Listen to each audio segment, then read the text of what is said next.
ഉടുമ്പൻചോല നമുക്കറിയാം മണിയാശാന്റെ മണ്ഡലമാണ്. കഴിഞ്ഞ തവണ വലിയ ഭൂരിപക്ഷത്തിൽ മണിയാശാൻ അവിടെ നേടി. ഇത്തവണ മണിയാശാനെ സീറ്റ് കൊടുക്കുന്നില്ല, മണിയാശാനെ മത്സരിപ്പിക്കുന്നില്ല. കെ ജയേന്ദ്രനാണ് ഉടുമ്പൻചോലയിൽ നിന്ന് മത്സരിക്കുന്നത്. എം മണിക്ക് എത്ര മാർക്ക്?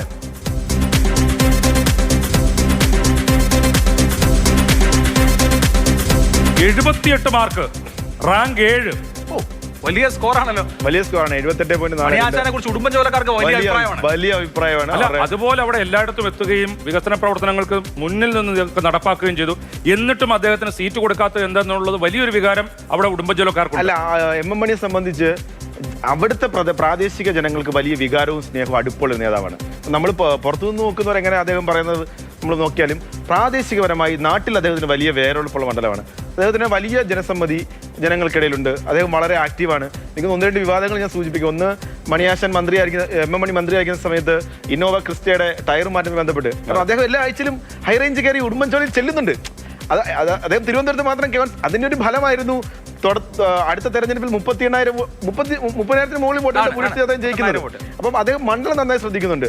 അതേപോലെ ഇദ്ദേഹത്തിന്റെ ഒരു പ്രാദേശിക ബന്ധം കണക്ട് ചെയ്യുന്നത് എനിക്ക് 2016 തെരഞ്ഞെടുപ്പിൽ ഏറ്റവും ആകർഷകമായി തോന്നിയൊരു തെരഞ്ഞെടുപ്പ് ക്യാപ്ഷൻ, അന്ന് വെള്ളാപ്പള്ളി നടേശൻ എം മണിയെ ആക്ഷേപിക്കുന്ന ഒരു പരാമർശം ഒരു പരാമർശം നടത്തി.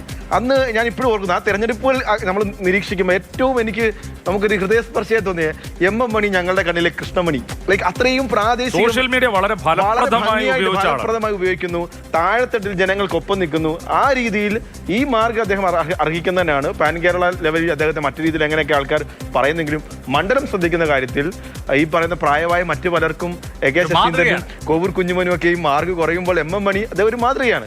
നമുക്ക് നോക്കാം ഉടുമ്പൻചോലയിൽ ആരാണ് മുന്നിലെന്ന്.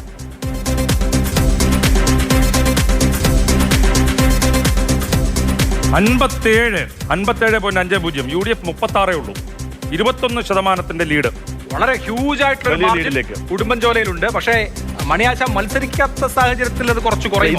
ഇതിപ്പം പൂർണ്ണമായിട്ട് മൂഡ് എന്ന് പറഞ്ഞാൽ സിറ്റിംഗ് MLA വിലയിരുത്തി മണിയാശാനുള്ള മാർക്കാണ്. അതെ, മണിയാശാനുള്ള മാർക്ക് തന്നെയാണ്. രാഷ്ട്രീയപരമായിട്ട് വലിയ അപ്പർ ഹാൻഡ് UDF മണ്ഡലമല്ല. ഇതിപ്പോ നിലവിൽ മണിയാശാന് ഉടുമ്പൻചോലയിലെ ജനങ്ങൾ നൽകിയ മാർഗ്ഗം തന്നെയാണ്. മണിയാശാൻ നടത്തിയിരിക്കുന്ന ഇൻവെസ്റ്റ്മെന്റ് ആണ്. എന്തായാലും മണിയാശാൻ മത്സരിക്കുകയാണെങ്കിൽ ഹ്യൂജ് ആയിട്ടുള്ള 21 പോയിന്റിന്റെ വ്യത്യാസമുണ്ട്. ഇനി അല്ലെങ്കിൽ തന്നെയും എനിക്ക് തോന്നുന്നു ഈ രാഷ്ട്രീയ സാഹചര്യം ഉടുമ്പൻചോലയിൽ LDF അനുകൂലമാണെന്ന്.